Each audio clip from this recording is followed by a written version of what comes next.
Only ఒకటే emotion కన్సిస్టెంట్గా కొన్ని రోజులు బ్రెయిన్ నడిపిస్తూ ఉంది అంటే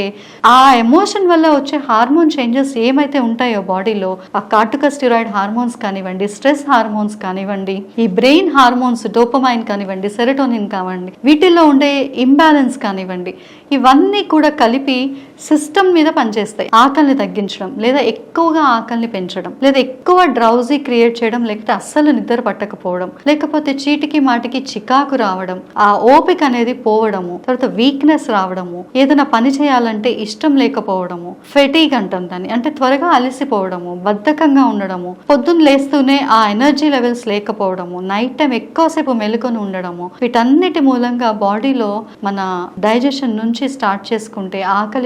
ఆకలి టైంకి వేయకపోవడం, డైజెషన్ టైంకి అవ్వకపోవడం, ఆ తర్వాత ఎసిడిటీ రావడం, ఆ తర్వాత వాళ్ళు చేసే ఆ ఫుడ్ హ్యాబిట్స్ బట్టి, వాళ్ళ డిప్రెషన్ అమౌంట్ ని బట్టి వాళ్ళకి వెయిట్ గెయిన్ కావడం కానివ్వండి, వెయిట్ లాస్ కానివ్వడం కానివ్వండి, దాని తర్వాత వాళ్ళకు వచ్చే తీవ్రమైన కాన్సిక్వెన్సెస్ అంటే సాడ్నెస్ తర్వాత డిప్రెషన్ తర్వాత యాంగ్జైటీ, ఇవన్నీ కలిపి వాళ్ళ హార్ట్ బీట్ మీద, వాళ్ళ పల్స్ రేట్ మీద, వాళ్ళ బ్లడ్ ప్రెషర్ మీద కూడా అవి ఎఫెక్ట్ పడటం.